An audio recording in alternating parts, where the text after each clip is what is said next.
Yes, how it is relatable to me.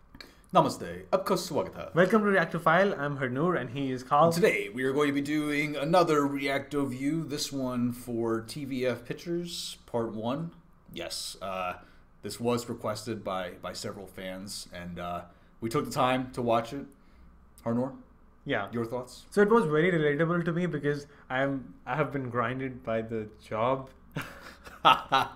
9 to 5 job. I was so much bored, and I actually want to do startup as well. I mean, this YouTube life is also startup for me. So like, I'm putting effort every day, and like after my 9 to 5 job, I work on my channel and sometimes also work on other projects. So lots of things are going on in my life. So it was very relatable at the same time because I took the risk of buying a camera and a mic, and just like they did, they like I'm okay. It's like they like a $50 risk, but it's there. Yeah, sure. Resigned immediately. That was the biggest risk that they took. I cannot take that much of a risk right now because I think because you're not flowing like the beer. Yeah, you're not ready to flow. Yeah.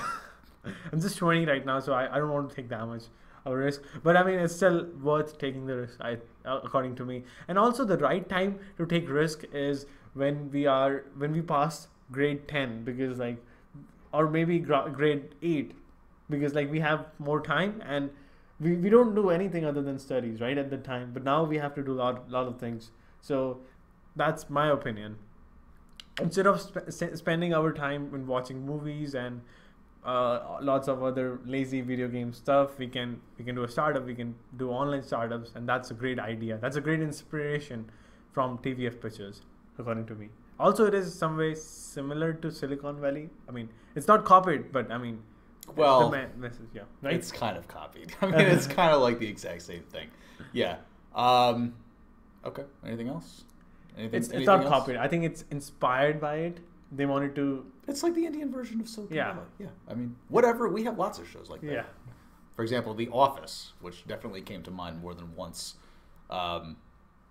It's like originally a British show, so there's no shame in that. Yeah. If you can do it well, which I thought it was done well. Yeah.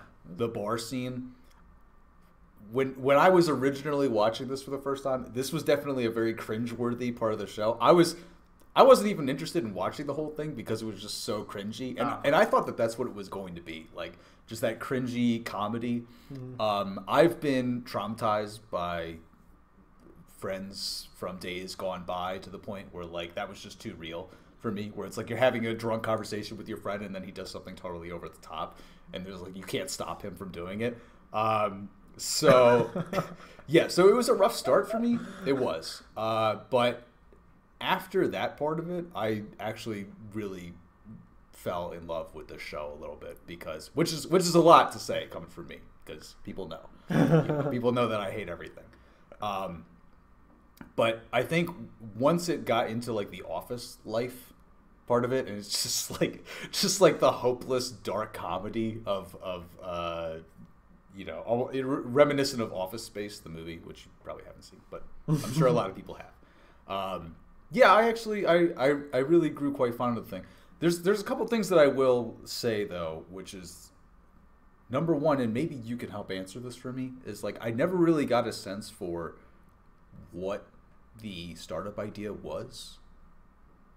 They don't tell it. Like they don't talk about it, right? Like they don't actually explain like what the idea is. Yeah, I was also very interested in knowing. I wanted to know what it was, and I don't want to give any spoilers to you right now because you've just seen the first episode, so stay tuned. Okay, so that is explained at some point. No, I don't want to tell you anything about it. No, I'm not asking you to explain it. Yeah, I'm asking you to verify for me that it is explained. It's not explained in any of those episodes. They never discuss like what the startup idea is. They don't reveal it. That's a little. They do in Silicon Valley, but they don't. Yeah, that part of it was very hard for me because.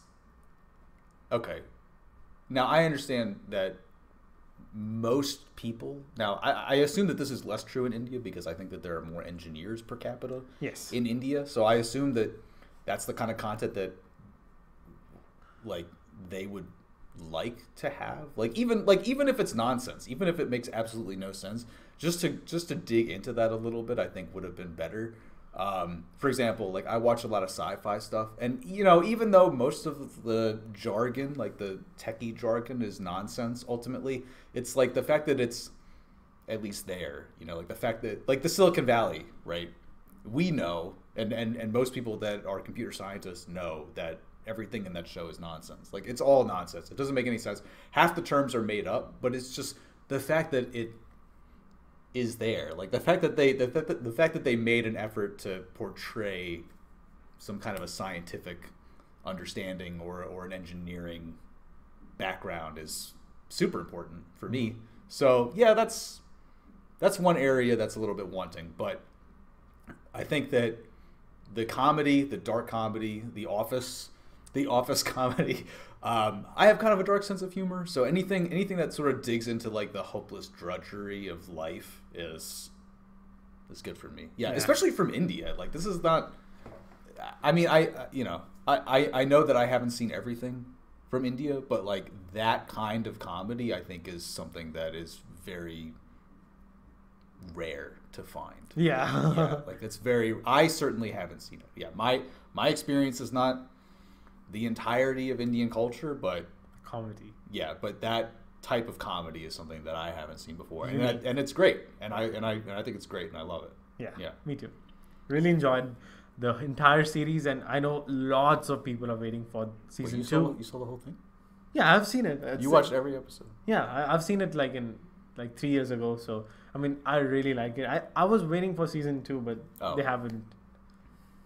I mean. Oh, I see. Yeah. I thought we were watching this together. I thought this was like a bonding thing. Oh, sorry. Okay, so that's pretty much it for today. Thank you so much for watching. Please don't forget to subscribe, and we will see you guys in the next one. Namaste. Goodbye. This is not reacto-fun. This is not behind the scenes. This is real life. Yeah. Okay. All right. Okay. Now, review. You're gonna do the review, and you're gonna talk first, and you're gonna talk about how relatable it is for you. Yeah, sure. Because you want to do stuff. I mean, up until recently. Yeah. Up until Reactifile. Okay. Started making money, if you can call it that. I love how much you and Jules like obsess over the money. It's like she's obsessed. We've done 200. We have done 200 videos and we've made $30. Split between the two of us, that's $15. Assuming we spend 20 minutes on each fucking video, we've made like a cent. We've made like a penny. An hour. We've made a penny an hour for 6 months. There's no shame in that. Yep. All right. Anything else? Now it's your turn. How it is relatable to you? Yes. How it is relatable to me. Well, here's the thing. I actually want to talk about the show instead of just the virtues of the show. Mm-hmm. So here's what I'm gonna say. Starting at the very beginning, like,